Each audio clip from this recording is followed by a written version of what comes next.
Hey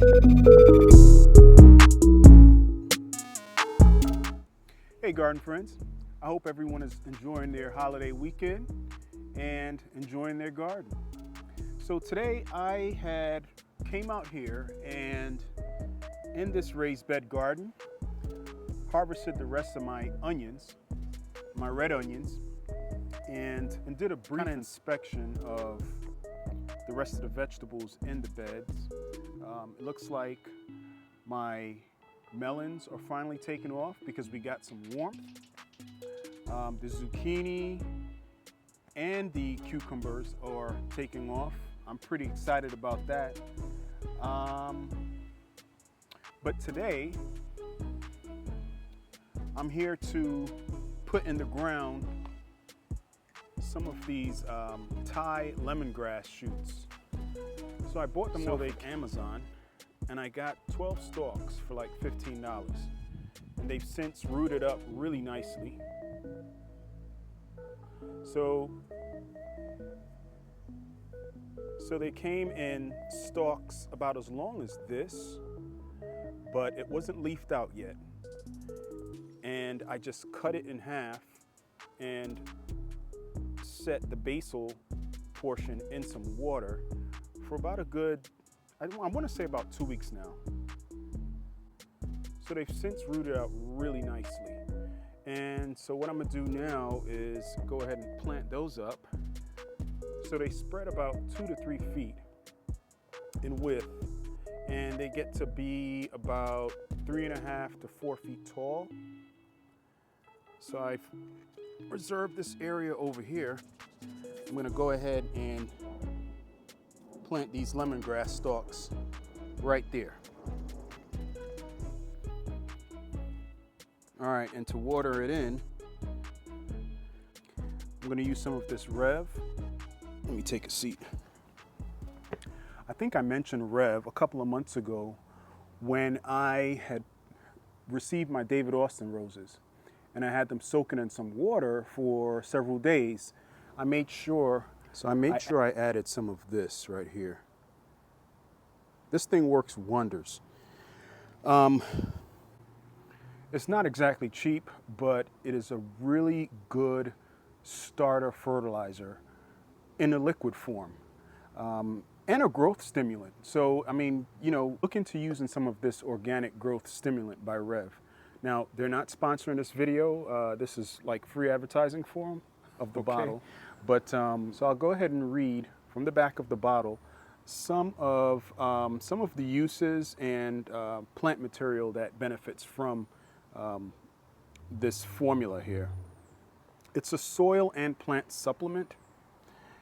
It's an organic humic concentrate that increases bloom and fruiting of plants, increases root mass and nutrient uptake, increases fertilizer and chemical effectiveness, improves flower color vibrance, soil biology, and water retention.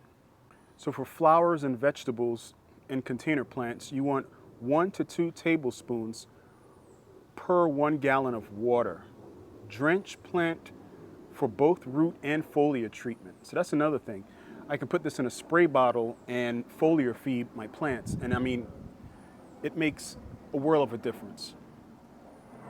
It's great for seed inoculation, and the list goes on and on and on and on. You guys get the picture. So let me go ahead and just put these in real quick. I want this one close to the edge. Well, you know what? I may want to put something that vines close to this trellis. So I'll bring these out a little further. Put this one right here in the corner. And I'm just gonna bury it about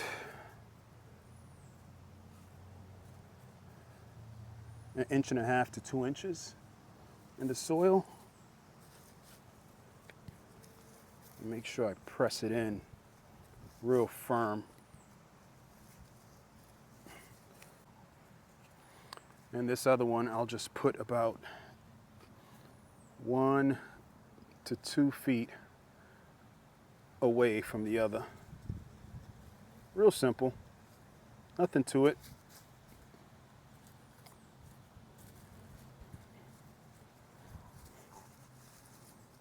All right, and just water it in.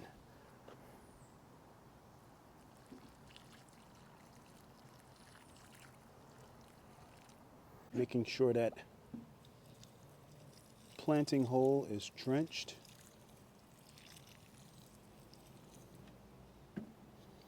And that's that. So right here is a perfect location for both of these lemongrass starts.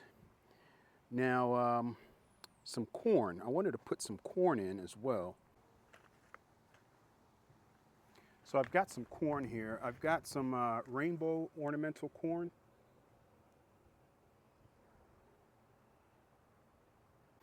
I'll throw a picture up on the screen. It has a 110-day maturity date. So it's July 1st, so we're talking just around Halloween, if my math is correct. You plant them at an inch deep. You space them 12 inches apart, and your rows should be 8 to 12 inches apart. They sprout in about a week, 7 to 10 days. You got to put them in fertile soil with regular moisture.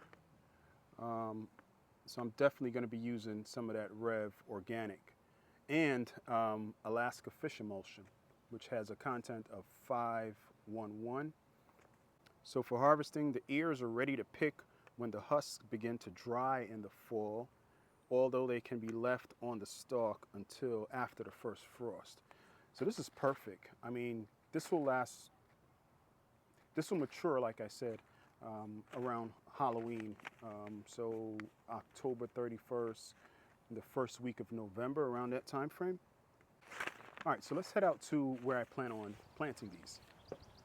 So right here in my old dahlia and foxglove bed, I'll go ahead and put 2 rows of corn. Let me go ahead and pull some weeds and we'll drop these seeds.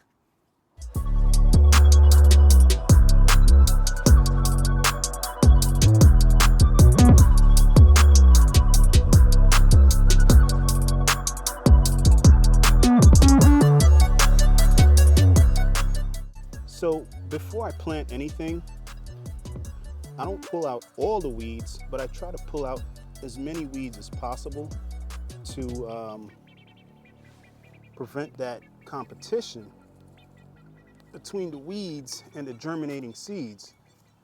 So it's always a good idea when you plant to try to cut down as much competition as possible.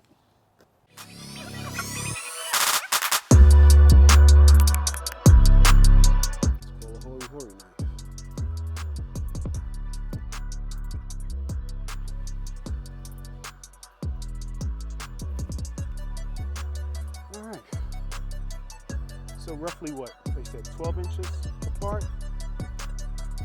My hori knife. Let's get this this plant out of here. It's my old poppies that are since spent. Those poppies are no more. So we'll bring this all the way down here.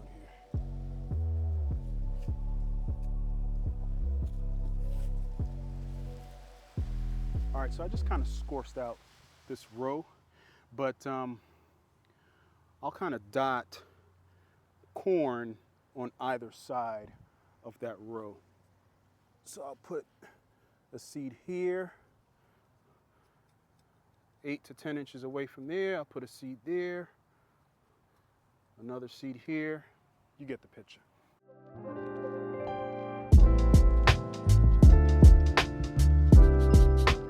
So this soil is pretty moist. We got a lot of rain lately. Here are the seeds.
Boom.